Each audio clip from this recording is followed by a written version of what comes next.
Good morning all of you. तो my name is Virendra Singh Dhakad और आज हम देख रहे हैं विंड एंड सिस्मिक एनालिसिस में जो हमारी लास्ट क्लास हुई थी उसमें जो हमने पढ़ा था वो हमने विंड प्रेशर और डिजाइन फोर्सेस ऑन वॉल और रूफ के बारे में हमने डिजाइन प्रोसेस देख लिया था कि किस तरीके से हम विंड एंड सिस्मिक एनालिसिस में विंड लोड कैलकुलेशन और रूफ और वॉल्स के ऊपर किस तरीके से हम डिजाइन फोर्स की कैलकुलेशन करते हैं। किसके लिए? फ्लैट रूफ के लिए हमने देखा था कि किस तरीके से हम डिजाइन प्रोसेस के पॉइंट्स को फॉलो करते हैं और क्या क्या स्टेप रहती हैं।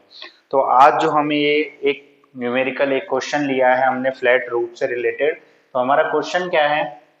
हमारा क्वेश्चन है calculated wind pressure and design force on walls and roof for a rectangular building having a plan dimension 10 metre into 15 metre at a height 5 metre as shown in the figure. Figure में जिस तरीके से हमें दे रखा है, जो plan है building का प्लान है उसकी डायमेंशन है 10 metre by 15 metre, length into width and height कितनी है इसकी 5 मीटर है shown in figure. The building is situated at zone 4। Building जहां पर है वो हमारे इंडिया के 6 जोन में से 4th जोन में है। और किस तरीके की वो बिल्डिंग बनने जा रही है? It is a upcoming institutional complex on A Fairlie level topography. मतलब कोई भी टोपोग्राफी लेवल वहां पर नहीं है, प्लेन एरिया है एकदम। वॉल ऑफ बिल्डिंग हैविंग, जो बिल्डिंग की ये वॉल्स हैं इस साइड की 4 साइड्स की जो वॉल है, इन 4 साइड्स पे वॉल्स पे 20 ओपनिंग्स हैं और उन ओपनिंग्स का जो साइज है वो 1.5 इंटू 1.5 मीटर का है। और building has a flat roof, जो बिल्डिंग की रूफ है वो कैसी है? फ्लैट रूफ है, supported on load bearing wall. चारों जो वॉल्स हैं वो कैसी हैं?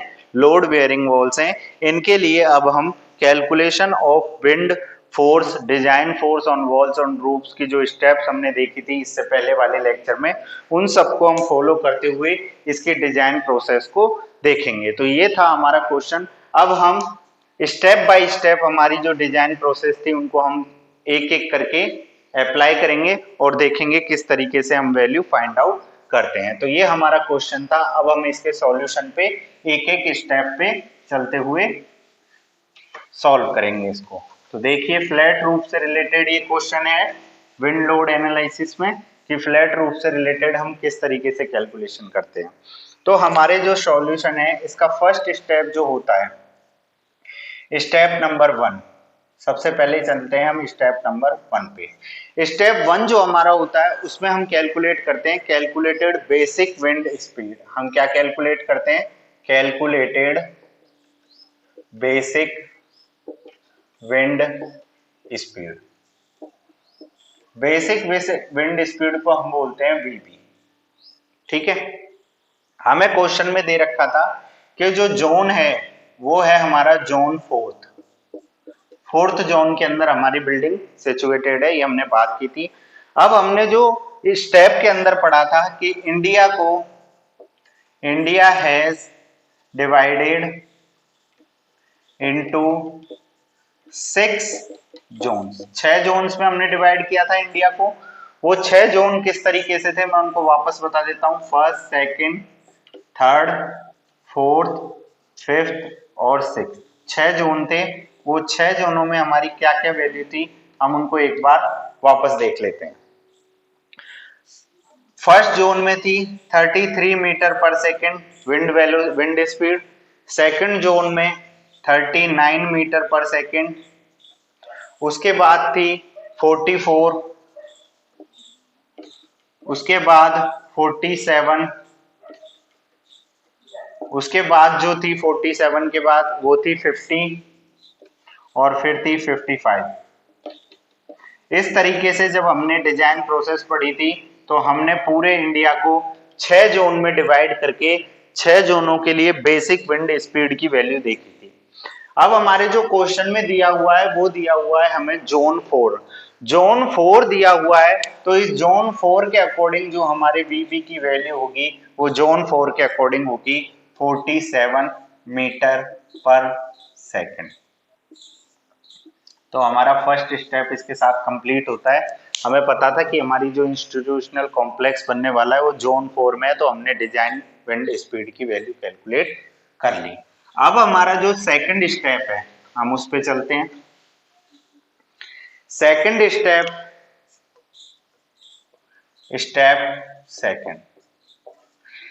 सेकंड के अंदर हम क्या करते हैं, कैलकुलेट डिजाइन विंड स्पीड। हम क्या करते हैं, कैलकुलेटेड डिजाइन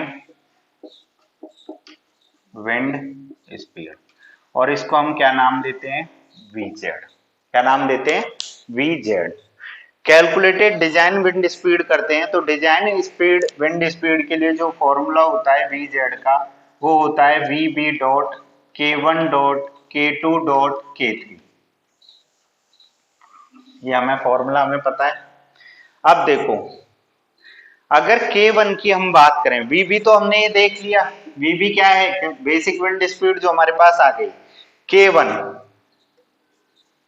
K1 क्या होता है, K1 होता है हमारा, K1 को हम क्या लिखते हैं, K1 को जो हम बोलते हैं वो हम बोलते हैं K1 को कोफिशिएंट।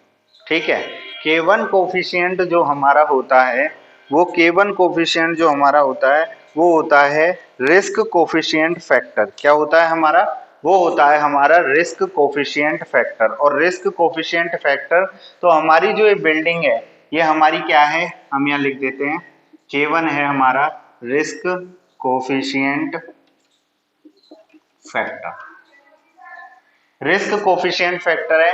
अब हमारी जो बिल्डिंग है, ये इंस्टीट्यूशनल बिल्डिंग, ये कैसे आते हैं, consider as a general building. हम क्या लिखते हैं इसमें, consider as a general building. अगर जनरल बिल्डिंग में हम कंसीडर करते हैं तो हमारी जो K1 की वैल्यू आ जाएगी वो कितनी आ जाएगी, 1। जनरल बिल्डिंग के लिए हम K1 की वैल्यू कितनी लेते हैं, 1। K2 होता है हमारा टेरेन कैटेगरी। K2 जो हमारा होता है इसको हम बोलते हैं terrain category. Terrain category second है और क्लास है हमारी B। इंस्टीट्यूशनल बिल्डिंग्स जो होती हैं वो IS कोड हमें पेज नंबर 12 टेबल 2 जो हमें बताती है, वो K2 होता है हमारा टेरेन हाइट और स्ट्रक्चर साइज फैक्टर, जो हमारे terrain category second class B के अंदर आती है। क्या, इंस्टीट्यूशनल बिल्डिंग। उसके लिए जो हम K2 की वैल्यू लेते हैं वो हम लेते हैं 0.98 मीटर पर सेकेंड। क्या लेते हैं, सॉरी ये यूनिट लेस होता है, तो K2 की जो वैल्यू होगी वो होगी हमारी 0.98। अब रही बात K3 की, अब बात करते हैं K3 की। K3 हमारा क्या होता है, K3 हमारा होता है ग्राउंड स्लोप, या जिसको हम बोलते हैं टोपोग्राफी फैक्टर। K3 को हम क्या बोलते हैं, टोपोग्राफी फैक्टर। टोपोग्राफी फैक्टर के लिए हमें टेबल नंबर पेज नंबर 12 पर IS 875 पार्ट 3, ये जो हम पढ़ रहे हैं, ये हम पढ़ रहे हैं IS 875 पार्ट 3 के अकॉर्डिंग हम डिजाइन प्रोसेस देख रहे हैं। इसके अंदर पेज नंबर 12 पर टोपोग्राफी फैक्टर में जो हमें क्वेश्चन गिवन था, क्वेश्चन में हमें दे रखा था कि जो हमारी इंस्टीट्यूशनल बिल्डिंग है ये फेयरली लेवल टोपोग्राफी है। फेयरली लेवल टोपोग्राफी मतलब हम मान लेते हैं कि जो हमारा ग्राउंड स्लोप है वो लेस देन 3 है। हम क्या मान लेते हैं कि हमारा जो ग्राउंड स्लोप है वो कैसा है, लेस देन 3 डिग्री है। तो यहां से जो K3 की वैल्यू आएगी वो भी हमारे पास कितनी आ जाएगी, 1। लेस देन 3 डिग्री के लिए हम टोपोग्राफी फैक्टर की वैल्यू कितनी रखते हैं, 1 रखते हैं। अब मेरे पास K1 की वैल्यू आ गई, K2 की वैल्यू आ गई, K3 की वैल्यू आ गई और VB की भी वैल्यू आ गई। इन तीनों ही वैल्यूज को मैं क्या करता हूं, उठा के पुट कर देता हूं किसके अंदर, फॉर्मूले के अंदर। तो देखिए K1 की वैल्यू मेरे पास 1 है, K2 की वैल्यू मेरे पास 0.98 है, K3 की वैल्यू मेरे पास 1 है और VB की वैल्यू अभी मैंने निकाली 47 मीटर पर सेकेंड है। सारी वैल्यू मेरे पास है, तो मैं यहां से डिजाइन विंड स्पीड की कैलकुलेशन कर दूंगा। देखिए किस तरीके से करूंगा। अब मैं डिजाइन विंड स्पीड की कैलकुलेशन करने जा रहा हूं। तो यहां से देखिए V Z equal to V B की वैल्यू कितनी है 47 मल्टीप्लाई बाय K1 1, K2 0.98 और K3 की वैल्यू भी 1। तो यहां से जो मेरे पास Vz की वैल्यू आएगी वो मेरे पास आएगी 46.06 मीटर पर सेकेंड। ये मेरे पास किसकी वैल्यू आ जाएगी, calculated design wind speed Vz की वैल्यू मुझे मिल जाएगी। अब हम चलते हैं इसके बाद हमारी स्टेप नंबर 3 पे।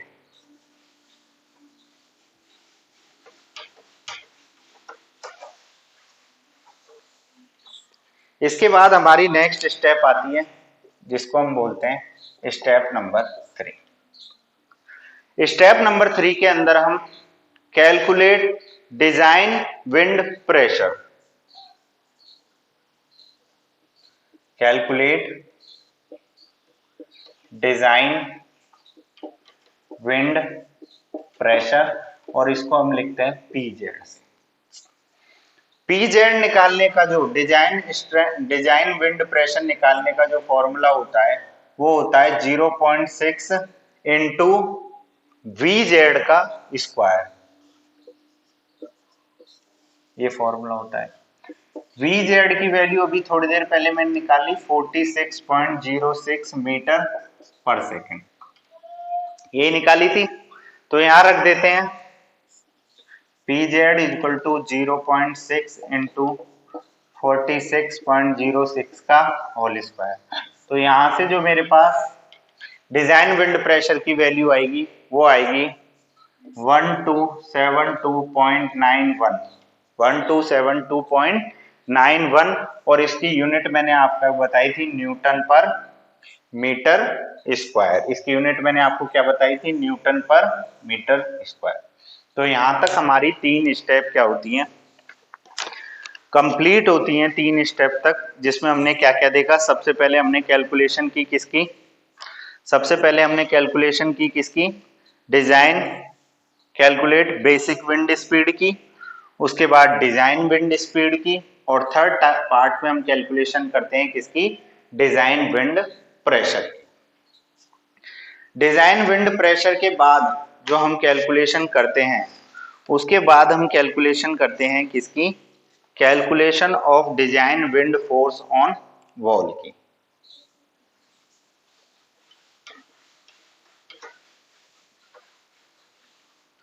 इसके बाद हम चलते हैं स्टेप नंबर 4 में। इसमें हम किसकी कैलकुलेशन करते हैं, calculation of design wind force on wall, calculation of design wind force on wall. तो इसका जो फॉर्मूला होता है वो होता है F equal to CPE minus CPI into area into PZ.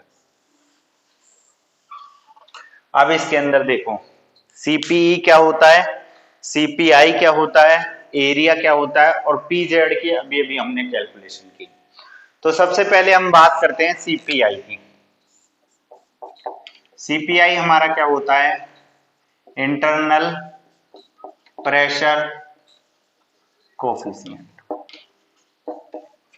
Internal pressure coefficient. और ये डिपेंड किस पे करता है, हम यही लिख देते हैं डिपेंड ऑन वॉल ओपनिंग्स। तो वॉल ओपनिंग्स पे डिपेंड करता है। तो सबसे पहले हमें एरिया ऑफ ओपनिंग और नंबर ऑफ ओपनिंग पता है, हमें पता है नंबर ऑफ ओपनिंग जो हमारी हैं वो है हमारी 20 और साइज ऑफ ओपनिंग है हमारी वो है हमारी 0.5 इंटू 0.5। ये हमारी क्या है, साइज ऑफ ओपनिंग है और नंबर ऑफ ओपनिंग है। इस तरीके से हमें दे रखा है कि size of opening and number of opening, ये हमें गिवन था क्वेश्चन के अंदर। अब देखो हमें आगे किस तरीके से करना है। अगर हमें ये दे रखा है तो सबसे पहले हम निकालेंगे क्या, area of opening. Area of opening क्या होगा, साइज ऑफ ओपनिंग को नंबर ऑफ ओपनिंग से मल्टीप्लाई कर देना है, तो 20 इंटू 0.5 इंटू 0.5 सॉरी 1.5 इंटू 1.5। तो यहां से जो मेरे पास एरिया ऑफ ओपनिंग आएगा वो मेरे पास आ जाएगा 45 मीटर स्क्वायर। ये तो मेरे पास किसका आ गया, एरिया ऑफ ओपनिंग। ये क्या है, ये एरिया ऑफ वॉल है, ना कि एरिया ऑफ ओपनिंग। उसके बाद एरिया ऑफ वॉल निकालेंगे हम, और एरिया ऑफ वॉल निकालने का क्या फॉर्मूला होगा, वो होगा हमारे पास height into twice of width plus twice of length. Height into twice of width plus twice of length. तो ये क्या होगा हमारे पास, हाइट कितनी थी 5, 2 इंटू विड्थ कितनी थी 10 प्लस लेंथ कितनी थी, प्लस लेंथ कितनी थी हमारी 50। तो यहां से जो आएगा मेरे पास एरिया ऑफ वॉल वो आ जाएगा 250 मीटर स्क्वायर, 250 मीटर सॉरी, ये आएगा मेरे पास 600 मीटर स्क्वायर। तो यहां से मैं क्या निकाल सकता हूं, area of opening, area of wall, ये सब हमने कैलकुलेट कर लिए। तो उसके बाद हम चलते हैं किस पे, परसेंट ओपनिंग। परसेंट ओपनिंग निकाल लेते हैं। तो परसेंट ओपनिंग निकालने का जो फॉर्मूला होता है वो होता है एरिया ऑफ ओपनिंग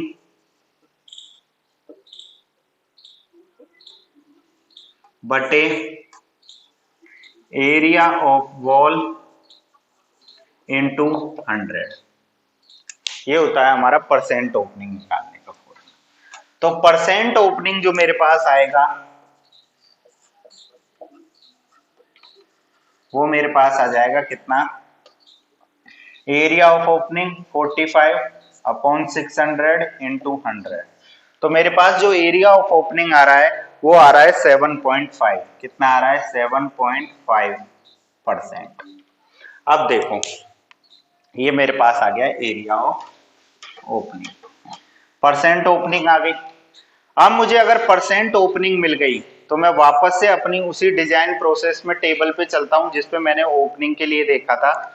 तो हमने देखा था एक साइड ओपनिंग, परमेबिलिटी, और यहां देखी थी सीपीआई की वैल्यू। अगर ओपनिंग 5% से कम है, ओपनिंग 5 से 20% के बीच में है, और 20% से ज्यादा है, इसको 5% से कम को हम बोलते हैं स्मॉल, इसको हम बोलते हैं मीडियम, और इसको हम बोलते हैं लार्ज। अगर 5% से कम है तो सीपीआई की वैल्यू हम लेते हैं 0.2, अगर मीडियम है तो 0.5, और अगर लार्ज है तो 0.7। इस तरीके से हम सीपीआई की वैल्यू लेते हैं। और ये हम किसके थ्रू लेते हैं, ये हम लेते हैं कोड IS 875 पार्ट 3, जिसमें हम यूज करते हैं क्या, जिसमें हम यूज करते हैं पेज नंबर 27 और 36 पे हमें दे रखी है वैल्यू, 27 पे दे रखी है वॉल के लिए, 36 पे दे रखी है रूफ के लिए। तो हम इसके लिए यूज कर रहे हैं। तो हमारा एरिया ऑफ परसेंट ओपनिंग कितना था, 7.5, मतलब इसके बीच में था। तो इस फॉर्मूले में जो हमारी सीपीआई की वैल्यू होगी वो कितनी हो जाएगी, प्लस माइनस 0.5। ये हमें किसकी वैल्यू मिल गई, सीपीआई की वैल्यू हमें यहां से मिल जाएगी कितनी, 0.5 प्लस माइनस 0.5। इससे आगे की जो भी प्रोसेस है हम अपने नेक्स्ट लेक्चर में देखेंगे। यहाँ से आगे हम सीपीई की वैल्यू देखेंगे। एरिया हमें मिल ही गया, कितना मिला था, एरिया भी देखेंगे हम, एरिया कितना मिलता है हमें। उसके बाद हम देखेंगे एरिया के बाद एरिया निकालेंगे हम वॉल का दोनों तरफ से, और उसके बाद हमें पीजेड की वैल्यू पता ही है, तो हम डिजाइन फोर्स और वॉल की कैलकुलेशन अपने नेक्स्ट लेक्चर में इससे आगे कंटिन्यू रखेंगे। Thank you so much.